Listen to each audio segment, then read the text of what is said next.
How to make money from freelancing. Hey everyone, welcome to today's video. If you're interested in becoming a freelancer or you've already taken the plunge but need some advice, this is the place to be. Freelancing has become a huge part of the modern workforce, offering tons of flexibility and independence. But it's not always easy to know where to start or how to succeed. In this video, we'll dive into everything you need to know about freelancing, from getting started to scaling your business.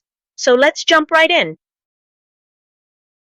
Let's first talk about why freelancing is such an attractive option. For a lot of people, freelancing offers freedom, the freedom to work from anywhere, set your own hours, and choose the projects you want to work on. It's also a great way to work with a variety of clients, which keeps things fresh and exciting. You don't have to follow a traditional 9-to-5 schedule. Freelancers can decide when they want to work and how much they want to work. But it's not just about flexibility.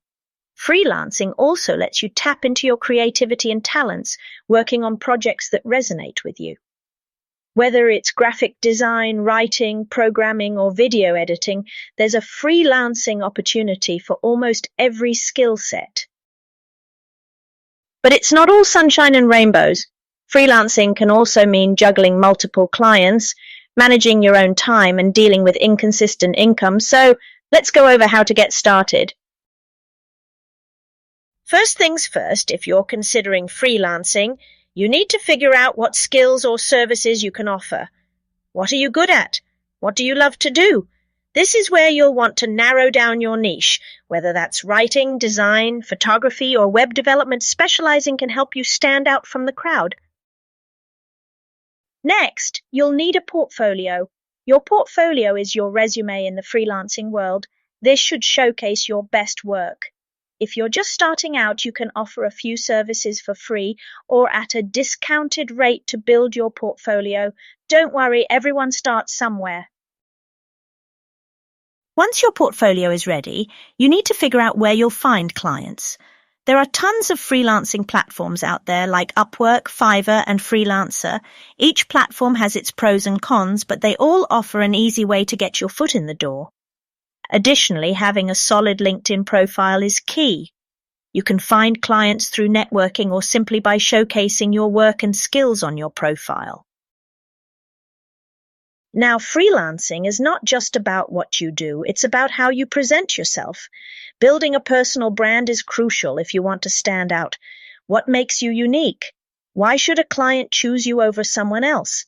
This is where you need to craft your unique value proposition. Start by creating an online presence. Having a well-designed website or portfolio is essential. It's your online business card. But your brand goes beyond that. Social media is your friend. Instagram, Twitter, LinkedIn, or even TikTok can be great platforms to showcase your skills, interact with your audience, and build a following. Don't be afraid to show behind-the-scenes content or share tips and insights about your area of expertise. It's all about creating trust and familiarity with your potential clients. Now let's talk about one of the most important aspects of freelancing, finding clients. Networking is everything. Referrals are often the best way to get started, so don't be shy about asking satisfied clients to recommend you to others. You can also tap into online communities, groups, and forums where your target clients hang out. Make genuine connections and offer value. If you're just starting and don't have a lot of word-of-mouth referrals yet, consider doing some cold outreach. Craft a personalized email or message offering your services. Be clear about how you can help them and why you're the right fit for the job. And then, of course, there are freelancing platforms like Upwork and Fiverr. These sites can help you find clients in the short term, but you should aim to eventually move beyond these platforms by building your own client base. One of the biggest challenges freelancers face is setting their rates. Should you charge hourly or by project? This depends on the type of work you're doing. Hourly rates are common for tasks that vary in time, like consulting, while project-based pricing works well for jobs with clear deliverables. When setting your rates, make sure you consider your experience, the complexity of the job, and the industry standard. You don't want to underprice yourself, but you also don't want to scare off potential clients with sky-high prices. If you're unsure, research your competition and start with a competitive rate, gradually increasing it as you build your reputation and portfolio. Also, don't forget about negotiations.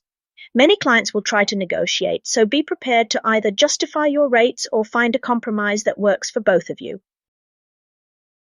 Freelancing often means you're managing multiple projects at once, so effective project management is crucial.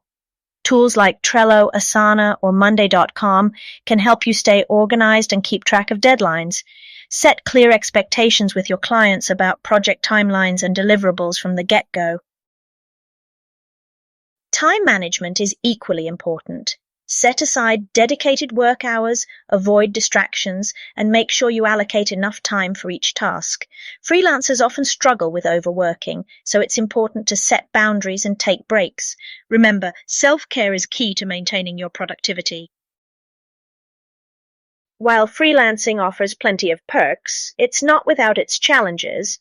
One of the biggest challenges is isolation. When you're working from home, it can feel lonely at times. Combat this by scheduling virtual meetups or working in co-working spaces when you can.